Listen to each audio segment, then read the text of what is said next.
ओम शांति। 20 जनवरी 2022 आज के बाबा के साकार महावाक्य। बाबा कहते, मीठे बच्चे, आधा कल्प जो 5 विकारियों की बीमारियां लगी हुई थी वह अब छूटी की छूटी, इसलिए अपार खुशी में रहना है। प्रश्न है, तुम बच्चों को अब कौन सी हॉबी, शौक रखना है? किन बातों से तुम्हारा ताल्लुक नहीं है? उत्तर है, एक बाप से, शिव बाबा से पूरा वर्षा लेने की हॉबी रखनी है, अर्थात शौक रखना है। मनुष्यों को तो अनेक प्रकार की हॉबियां होती हैं, तुम्हें वे सब छोड़ देनी है। तुम ईश्वर के बच्चे बने हो, बाप के साथ वापस जाना है, इसलिए इस शरीर से ताल्लुक रखने वाली सब बातों को भूल जाना है। पेट को 2 रोटी खिलानी है और बुद्धि नई दुनिया से लगानी है। अभी गीत है, जिसका साथी हो भगवान उसका क्या करेगा आंधी और तूफान। जिसका साथी हो भगवान उसका क्या करेगा आंधी और तूफान। ओम शांति। जो भी अनन्य महावीर अडोल बच्चे हैं वे समझते हैं कि अनेक प्रकार के मनसा तूफान भी आएंगे और कैलेमिटीज अर्थात नेचुरल कैलेमिटीज, बीमारियां आदि भी आएंगी, क्योंकि अब पिछाड़ी का पंप है, माया खूब झोंके लगाएगी। जो पक्के निश्चय बुद्धि हैं उन्हों को तो मालूम पड़ता है कि शरीर के हिसाब किताब भी चुकते होंगे। जब कोई बीमारी छूटने पर होती है तो खुशी होती है ना खुशी। अब हम इस बीमारी से छूटने वाले हैं। तुम जानते हो बाकी थोड़े रोज हैं। ये 5 विकारों की बीमारी आधा कल्प की लगी हुई है, जिससे मनुष्य अजामिल जैसे पाप आत्मा बन जाते हैं। ऐसी दुनिया बाकी थोड़े रोज है, अर्थात इस दुनिया में अभी थोड़े दिन ही बचे, अभी सत्युग आया कि आया। ये बीमारियां छूटी की छूटी। दुनिया तो इन बातों को नहीं जानती, वे तो जैसे कि आसुरी बुद्धि है ना, एकदम पत्थर बुद्धि है, जैसे पत्थर की बुद्धि, कुछ भी समझते नहीं, तो पत्थर बुद्धि को कहते हैं आसुरी बुद्धि। वे तो हाय हाय करते रहेंगे, तुम तो ये घटनाएं देखते रहेंगे। तुम्हारा इन बातों से, इस कलयुगी दुनिया की बातों से हमारा कोई ताल्लुक नहीं है। ये कोई नई बात नहीं है, ये तो होना ही है, इसमें डरने की कोई बात नहीं। बाकी थोड़ा समय है, पेट को 2 रोटी खिलानी है। अभी अपने को हॉबी है, कौन सी हॉबी है? बाबा से वर्षा लेने की। अनेक प्रकार की हॉबी आदत मनुष्यों को होती है। यहाँ कोई हॉबी नहीं, शरीर के साथ ताल्लुक रखने वाली बातों को भूल जाना है। तो बाबा कहते कि कोई ताल्लुक नहीं है, कोई नई बातें नहीं है, ये तो होना ही है, इसमें डरने की कोई बात नहीं। बाकी थोड़ा समय है, पेट को 2 रोटी खिलानी है। अभी अपने को हॉबी है बाबा से वर्षा लेने की, है ना। देखो कितनी अनोखी हॉबी है। दुनिया में तो लोग पेंटिंग करती हैं, स्पोर्ट होते, ये इन सब की हॉबी होती है दुनिया में, है ना। और किसकी आदतें होती हैं उनको भी बाबा हॉबी कहती हैं। और यहाँ तो कितनी अनोखी हॉबी है, बाबा से वर्षा लेने की हॉबी। और बाबा हमको सिखाते हैं कि शरीर की जो बातें हैं ना, शरीर के साथ ताल्लुक रखने वाली बातों को भूल जाना है। हम ईश्वर के बन गए। अब वापिस बाबा के पास अथवा साजन के पास जाना है। ये साजन शिव बाबा भी बड़ा विचित्र है ना, विचित्र होने के कारण उनको पूरा याद नहीं कर सकते। ये नई रस्म है ना, आत्मा को परमात्मा को याद करते हैं, आत्मा को परमात्मा को याद करना है। ऐसे तो कभी याद नहीं किया है, ऐसे तो कभी याद किया नहीं है आधा कल्प से। सतयुग में सिर्फ इतना समझते थे, क्या समझते थे सतयुग में? सतयुग में सिर्फ इतना समझते हम आत्मा है, बस दूसरा कोई ज्ञान नहीं होता सतयुग में। बाबा हम बच्चों को कहते कि हम आत्मा बस और कोई ज्ञान नहीं, हम आत्मा एक शरीर छोड़ दूसरा लेंगे। यहाँ तो आत्मा को परमात्मा बना दिया है, परमात्मा को सर्वव्यापी कह देते हैं। अभी ये पुरानी दुनिया जैसे कि तुम्हारे लिए है नहीं, क्योंकि हमारा मर्जीवा जन्म है। हम अब बाबा के बन गए, तो हमारे लिए ये दुनिया नहीं है, कुछ भी नहीं है ना, इससे हमारा ताल्लुक नहीं है। बुद्धि नई दुनिया से, स्वर्ग से लगी हुई है। जैसे कि कोई नया घर बनता है तो बुद्धि पुराने घर से निकल नए में लग जाती है। बाबा कितने भी इतने धर्म वाले कॉन्फ्रेंस शादी करते हैं, परंतु एक का भी बुद्धि योग परम पिता परमात्मा शिव बाबा से नहीं है। अभी तुमको सिखलाने वाला बाप मिला है शिव बाबा, वही ज्ञानेश्वर और योगेश्वर है। ईश्वर जो अपने साथ योग लगाना सिखलाते हैं। ज्ञानेश्वर माना ईश्वर में ज्ञान है। बाबा तो ये ज्ञान देते हैं ना, बाबा ज्ञान का सागर है, तो बाबा में ज्ञान है, तो बाबा ज्ञानेश्वर हो गया। और योगेश्वर बाबा आकर सेज राजयोग सिखलाते हैं, तो बाबा योगेश्वर हो गया। ईश्वर जो है वही ज्ञान और योग सिखा सकते हैं। जिनको पक्का निश्चय है वे तो समझते हैं इस दुनिया में हम थोड़े समय के लिए हैं, हमको तो अब वापस जाना है, परम धाम जाना है ना। जैसे नाटक में एक्टर्स को मालूम पड़ जाता है कि बाकी थोड़ा समय है, फिर हम घर जाएंगे, घड़ी को देखते रहते हैं। तुम्हारी है बेहद की घड़ी, तुम जानते हो ये अंतिम जन्म है, तो तुमको तो बड़ी खुशी होनी चाहिए ना। हमको ये पुराना शरीर छोड़ विश्व का प्रिंस और प्रिंसेस बनना है। हमारी मम्मा बाबा भी जाकर प्रिंस प्रिंसेस बनेंगे। बच्चों को भी अच्छी दौड़ी लगाकर विजयमाला में नजदीक नंबर में आना चाहिए। विजयमाला क्या है? वैजयंती माला है ना, अष्टरत्नों की माला 108 की माला है। उसमें हमको नजदीक आना है, दूर नहीं जाना, नजदीक आना है माला में। बाबा से कोई पूछे तो बाबा बतला सकते हैं तुम्हारी चलन ऐसी है, जिससे दिखाई पड़ता है कि तुम बरोबर विजयमाला में नजदीक आ जाएंगे।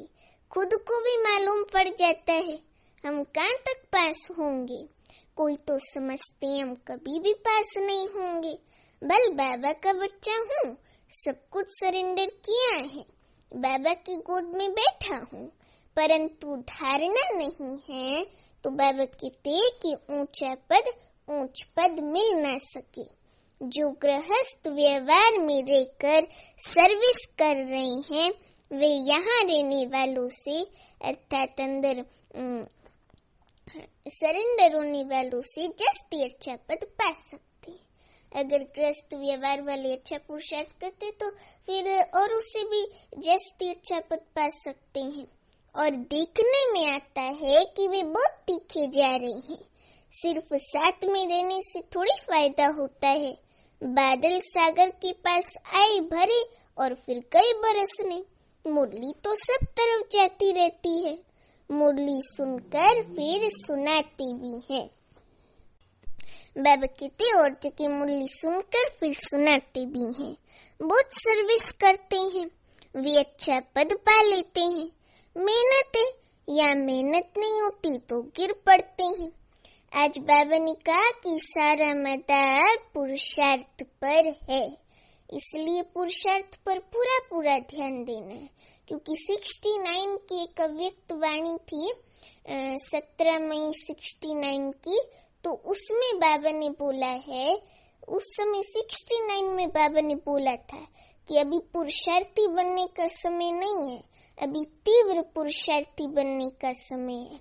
तो अभी कौन सा साल चल रहा है? 2022। तो आप समझो कितने साल हो गए, कम से कम 53 ईयर तो हो ही गए होंगे।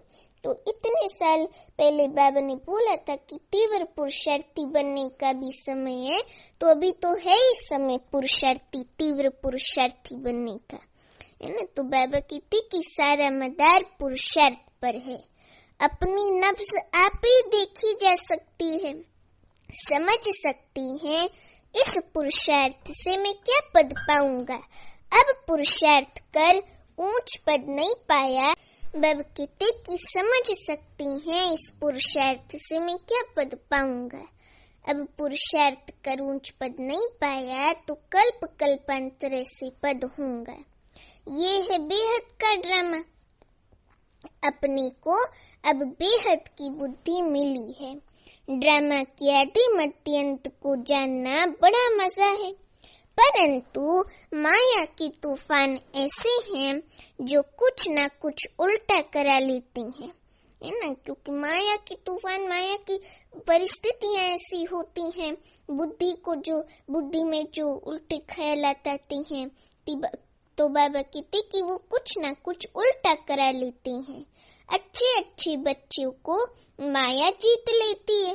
आगे चल वृद्धि भी जास्ती होंगी, तुम्हारा नाम बाला होगा। अब दिल्ली में रिलीजियस कॉन्फ्रेंस होती है, कॉन्फ्रेंस में समझाने की बड़ी अच्छी युक्ति चाहिए, है ना। अच्छी युक्ति तो चाहिए ना कॉन्फ्रेंस में समझाने की, बहुत अच्छी लिखा पढ़ी चलनी चाहिए। हेड्स जो होती हैं उन्हों की पहली छोटी कमेटी होती है, फिर बड़ी कॉन्फ्रेंस बुलाती हैं। पोप आदि का पहले से सब प्रबंध किया जाता है। ये भी कॉन्फ्रेंस में बहुत ख्यालात करते हैं। तो ऐसी कॉन्फ्रेंस में बड़ी बुद्धिमान बच्चे चाहिए जो बड़े समझदार हैं, उनको जाकर समझाना चाहिए। बाबा कहते पहले तो ये बात निकालो कि हेड कौन है। अब बाबा भी आया हुआ है, इनके पहले तो किसको भी देवी देवता धर्म का पता ही नहीं था। अभी खुशी होती है कि देवी देवता धर्म का भी हेड है। जो ज्ञान में परिपक्व हुए हैं वो समझते हैं। अभी हम इन्हों से पूछ सकते हैं कि बताओ सब धर्मों में उच्च धर्म कौन सा है, उनको ही हेड बनाना चाहिए। तुम भी के हो सबसे हेड, तुम जगत माताएं हो। बाबा माताओं का मान ऊंचा करते। बाबा कहते तुम जगत माताएं हो, मर्तबा भी तुम माताओं का है। दिखाते भी हैं कुमारियों ने बाण मारे हैं भीष्म पितामह आदि को। इन कुमारियों के आगे सबको आना है। बाबा ने आज कुमारियों के लिए भी कहा कि इन कुमारियों के सामने सबको आना है। तो ये समझाना पड़ता है कि ऊंच ते ऊंच कौन है, फिर समझ जाएंगे कि सर्वव्यापी का ज्ञान झूठा है। बाबा बच्चों को कहते अभी तुम हो युद्ध के मैदान पर, बाप का परिचय देना तुम्हारे लिए कोई नई बात नहीं है। अच्छे जो बच्चे हैं उन्हों को नशा चढ़ा हुआ है। ये पाठ तुमने अनेक बार बजाया है ना। अभी ये पुरानी दुनिया खत्म हो जानी है, ये पुराना चूल्हा छोड़ना है, फिर नए सिरा कर पाठ बजाएंगे। अभी तुम्हारी बुद्धि कैसी बनी है? विशाल बनी है। अभी हम आत्माएं बाबा की विशाल बुद्धि, आत्माएं विशाल बुद्धि बच्चे बने हैं। हमारे अंदर ज्ञान आ गया है, तो हम जैसे मास्टर सागर विशाल बुद्धि बन गए। अभी ये पुराना चोला छोड़ना है, फिर 84 जन्म नए नए चोले लेते हैं। ये बुद्धि में सदैव रहना चाहिए। हर एक पार्टधारी को अपने अपने पार्ट का तो पता होना चाहिए ना। 84 जन्म ले पार्ट बजाया, अब खेल पूरा होता है, ये चोला भी पूरा होता है। सृष्टि भी तमो प्रधान है, अब हमारी राजधानी स्थापन हो जाएगी, फिर विनाश शुरू होगा। हम जाकर विश्व के मालिक बनेंगे दूसरे जन्म में। यहाँ जो पढ़ते हैं तो उससे इस जन्म में मिलता है। इस जन्म में हमको स्वर्ग की बादशाही का वर्षा मिलता है। हमको तो 21 जन्मों के लिए मिलता है, लेकिन यहाँ जो पढ़ते हैं लौकिक पढ़ाई, तो उससे तो इसी जन्म में पद मिलता है ना। तो बाबा कहते कि तुमको फिर वे याद आया, हम जाकर देवी जन्म लेंगे, फिर क्षत्रिय जन्म लेंगे। ये बुद्धि में टपकना चाहिए, तब खुशी का पारा चढ़ा रहेगा। जो अच्छे पुरुषार्थी होंगे उनकी बुद्धि में ऐसी ऐसी बातें चलती रहेंगी, ज्ञान का विचार सागर मंथन होगा। बाबा कहते कि बाबा ने समझाया है कर्म तो करना ही है, फिर अपने याद के चार्ट को बढ़ाना है। रात का टाइम अच्छा है, इसमें कोई थकावट नहीं होती है। सारा समय उस अवस्था में नहीं रह सकते, फिर तूफान आते हैं तो थका भी देते हैं। ना चाहते हुए तूफान आ जाते हैं, माया के तूफान कम थोड़ी है। हम रुस्तम बच्चे हैं तो हमसे रुस्तम बन करके माया आएंगी। तो बाबा कहते कि तूफान भी तो थका देती है ना, न चाहते भी तूफान आ जाते हैं। वे तूफान थकावट करेंगे, बाकी बाप को याद करते रहेंगे। बाबा कहते टॉपिक आदि निकलते रहेंगे तो उसमें माथा और ही भरपूर हो जाएगा। ये बाबा का अनुभव है, ब्रह्मा बाबा का। तूफान तो बहुत आएंगे, जितना रुस्तम बनेंगे उतना माया जस्ती पछाड़ेंगी। ये एक लॉ है। बाबा कहते हैं माया बड़ी बलवान है, क्योंकि उनका राज्य भी जाना है तो खूब तूफान मचाएंगी ना। उनसे डरना नहीं है। शरीर को कुछ होता है वे भी कर्म भोग है, इसमें गुटका नहीं खाना है। पिछाड़ी का शरीर है, अभी अंतिम जन्म का शरीर है तो जड़ बूटी होंगे ना। तो बाबा कहते कि उसमें डरना नहीं है। शरीर को कुछ होता है तो वे भी कर्म भोग है, इसमें गुटका नहीं खाना है। पिछाड़ी का शरीर है, बाकी थोड़ा समय है। ऐसे करते खुशी में रहते हैं। ड्रामा में इस समय तुम सबसे जास्ती मर्तबे वाली हो, क्योंकि परम पिता परमात्मा शिव बाबा की गोद ली है। तुम्हारे में भी जो अच्छे पुरुषार्थी हैं, उन्हों जैसा सौभाग्यशाली कोई नहीं। ये ईश्वरीय सुख बहुत ऊंचे है। तुम समझा सकते हो भारत ही स्वर्ग था, अविनाशी खंड है और कोई धर्म नहीं था। वे तो बाद में आए हैं, जो द्वापर युग से धर्म आए हैं, हिंदू मुस्लिम और बाकी सिख ईसाई, वो सब तो बाद में आए हैं। पहले तो हमारा आदि सनातन देवी देवता धर्म था, अविनाशी खंड था। तो बाबा कहते हुए धर्म तो बाद में आए हैं। सूर्यवंशी राजधानी पास्ट हुई तो फिर चंद्रवंशी हुई। उनकी हिस्ट्री ज्योग्राफी को का किसको पता ही नहीं है। अभी तुम्हें पता पड़ा है। अभी हम बच्चे बाबा के नॉलेजफुल बन गए, हमको पता पड़ा है। वहाँ थोड़े कोई भी जानते हैं कि सतयुग के बाद त्रेता होता है तो 2 कला कम होने से वे सुख कम हो जाता है। ये ज्ञान सतयुग में हो तो अंदर ही गुटखा खाते रहें। दिल खाएगी क्या हम फिर उतरेंगे, राजा ही अच्छी नहीं लगेंगी। यहाँ भी कोई कहते हैं हम स्वर्ग के मालिक बनेंगे, फिर नीचे उतरना पड़ेगा, परंतु वहाँ फिर भी रजाई मिलने की खुशी है। अभी तुमको बाबा त्रिकालदर्शी बना रहे हैं। लक्ष्मी नारायण जो स्वर्ग के मालिक है, वे भी त्रिकालदर्शी नहीं हैं। संगम परिवार पाकर तीसरा नेत्र ज्ञान का दे त्रिकालदर्शी बनाते हैं। देवताओं को ये सब अलंकार क्यों देते हैं? क्योंकि वे फाइनल में हैं। ब्राह्मण तो गिरते और चढ़ते रहते हैं, उन्हों को अलंकार कैसे दे सकते हैं? शोभते ही नहीं। ड्रामा में कितना वंडरफुल राज है ना, बहुत वंडरफुल राज ड्रामा में।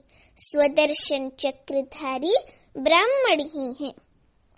इस ज्ञान से ही तुम देवता बनते हो। इस समय तुम स्वदर्शन चक्रधारी त्रिनेत्री त्रिकालदर्शी हो। ये तुम्हारी टाइटल है, ये हमारा टाइटल है, सुमान है। स्वदर्शन चक्रधारी त्रिनेत्री त्रिकालदर्शी, ये सब बातें समझने और समझाने की हैं। पहले बाप का, शिव बाबा का परिचय देना है। परम पिता परमात्मा से आपका क्या संबंध है? उनका नाम ही है गॉड फादर। ऐसे थोड़ी कहेंगे कि गॉड फादर सर्वव्यापी है, वे तो बाप है ना। गॉड फादर शिव बाबा तो बाप है ना। हम लिखते ही हैं कि परम पिता परमात्मा से आपका क्या संबंध है। परम पिता कहती हैं तो जरूर पिता ठहरा ना। बाप सर्वव्यापी कैसे होगा? अभी बच्चा अपने बाप को थोड़ी कहेगा कि मेरा बाप सर्वव्यापी है, जानवर में भी है तो पत्थर में भी है। अभी कोई बच्चा अपने बाप के लिए ऐसे नहीं कह सकता है। तो जो गॉड फादर है, पिताओं का भी पिता है, वो कैसे सर्वव्यापी हो गया है ना। उसके रहने का स्थान तो एक ही है, परम धाम। तो बाबा सर्वव्यापी नहीं है, वे तो बाप है ना। हम लिखते ही हैं कि परम पिता परमात्मा से आपका क्या संबंध है। परम पिता कहते हैं तो जरूर पिता ठहरा ना। बाप सर्वव्यापी कैसे होगा? बाप से तो वर्षा मिलना होता है। बाप तो रचयिता है नई दुनिया का। इन लक्ष्मी नारायण को नई दुनिया का वर्षा मिला हुआ है। वहाँ देवताओं को तीसरे नेत्र की दरकार नहीं रहती है ना। तीसरे नेत्र की कोई दरकार नहीं रहती है। तीसरा नेत्र जरूर ब्रह्मा द्वारा ही देंगे। त्रिमूर्ति का अर्थ कितना अच्छा है, समझाने की बड़ी रौनक चाहिए।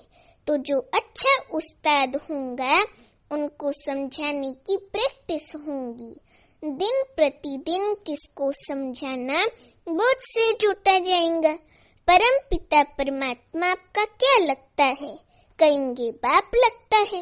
बाप नई दुनिया का रचता शिव बाबा, नई हेवनली दुनिया स्थापन करते ना, तो बाबा तो है नई दुनिया का रचता। सतयुग में देवी देवताओं का राज्य था। जरूर उन्हों को प्रॉपर्टी मिली होगी, वर्षा मिला होगा परम पिता परमात्मा से। राजयोग सीख राजाई पाते हैं। राजयोग सीख करी तो राजाई पाते हैं ना। हम सब भी के हैं। कोई को भी समझाओ, अच्छा तुम कहते हो प्रजापिता ब्रह्मा, तो तुम्हारा पिता हुआ ना, वे शिव भी पिता है। शिव बाबा भी पिता है और बाबा ने आज कहा कि ब्रह्मा भी पिता है। ब्रह्मा बाबा को बड़ी माँ भी बाबा कहता है कई मुरलियों में। तो बाबा कहते वे शिव भी पिता है शिव बाबा कहते तुम भी ब्रह्मा कुमार कुमारी हो। हम दादे से वर्षा ले रहे हैं, तुम नहीं ले रहे हो। आकर समझो, पुरुषार्थ करो तो तुमको भी मिल जाएगा। ऐसे उनको समझाना है। प्रजापिता ब्रह्मा और जगदम्बा दो है मुख्य। वर्षा मिलता है लक्ष्मी नारायण का पद। बाबा कहते कि बच्चों को बहुत प्रकार से समझाते हैं। बड़ी बड़ी कॉन्फ्रेंसेस में तुम बच्चे जाओ तब नाम बाला हो ना बाबा का। हमारी बातें ज्ञान की है, दूसरे सबकी बातें हैं भक्ति की। ज्ञान से हमको अथॉरिटी है कोई से भी पूछने की, परंतु समझने वाली भी कोई झट समझती नहीं है, बखेरे बहुत करते हैं। समझ जाए तो सारी आबरू ही चट हो जाए। लिखा हुआ है कुमारियों ने भीष्म पितामह को जीता है, ये होना है। ड्रामा में ये पार्ट है जरूर। अच्छा, बाबा कहते मीठे मीठे सिखिलते बच्चों प्रति माता पिता बाप दादा का याद प्यार और गुड मॉर्निंग। रूहानी बाप की रूहानी बच्चों को नमस्ते। अभी हम रूहानी बच्चों की रूहानी माता पिता बाप दादा को याद प्यार गुड मॉर्निंग और नमस्ते। अभी धारणा के लिए मुख्य सार पहली पॉइंट है, विजय माला में आने के लिए मम्मा बाबा की समान सर्विस करनी है, मुरली धारण कर फिर सुनानी है, चलन बड़ी रॉयल रखनी है। दूसरी पॉइंट, अपनी विशाल बुद्धि से इस बेहद ड्रामा को जान अपार खुशी में रहना है। तूफानों से डरना नहीं है, ज्ञान मंथन से बुद्धि को भरपूर रखना है।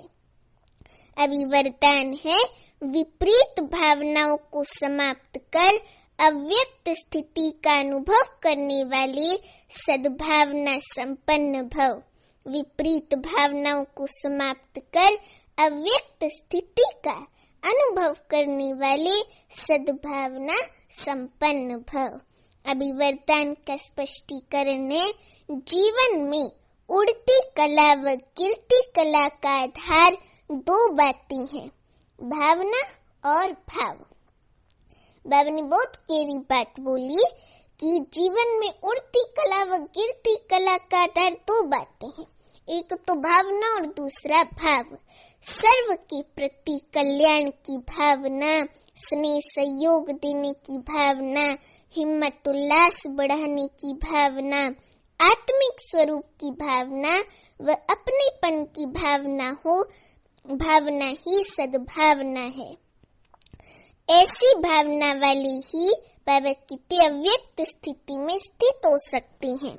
अगर इनकी विपरीत भावना है, ईर्ष्या द्वेष की भावना है ना, नफरत की भावना, ये सब है, तो व्यक्त भाव अपनी। अभी स्लोगन है, सर्वशक्तिवान बाप जिसके साथ है, माया उसके सामने पेपर टाइगर है। अभी कागज के शेर से आप थोड़ी डरोगे, कोई शेर का फोटो होगा उससे आप थोड़ी डरोगे। तो बाबा भी कहते कि सर्वशक्तिवान बाप शिव बाबा जिसके साथ है, हमारे साथ ही है बाबा हर पल। तो माया उसके सामने, माया की विघन, माया की परिस्थितियां, माया के पेपर, सब उसके सामने पेपर टाइगर है ना, कागज के बाग है, कागज के शेर है। अभी लवलीन स्थिति का अनुभव करो। इसके लिए आज की पॉइंट है, जिससे प्यार होता है उसको जो अच्छा लगता है वही किया जाता है। तो बाप को बच्चों का अपसेट होना अच्छा नहीं लगता, इसलिए कभी भी ये नहीं कहो कि क्या करें, बात ही ऐसी थी इसलिए अपसेट हो गए।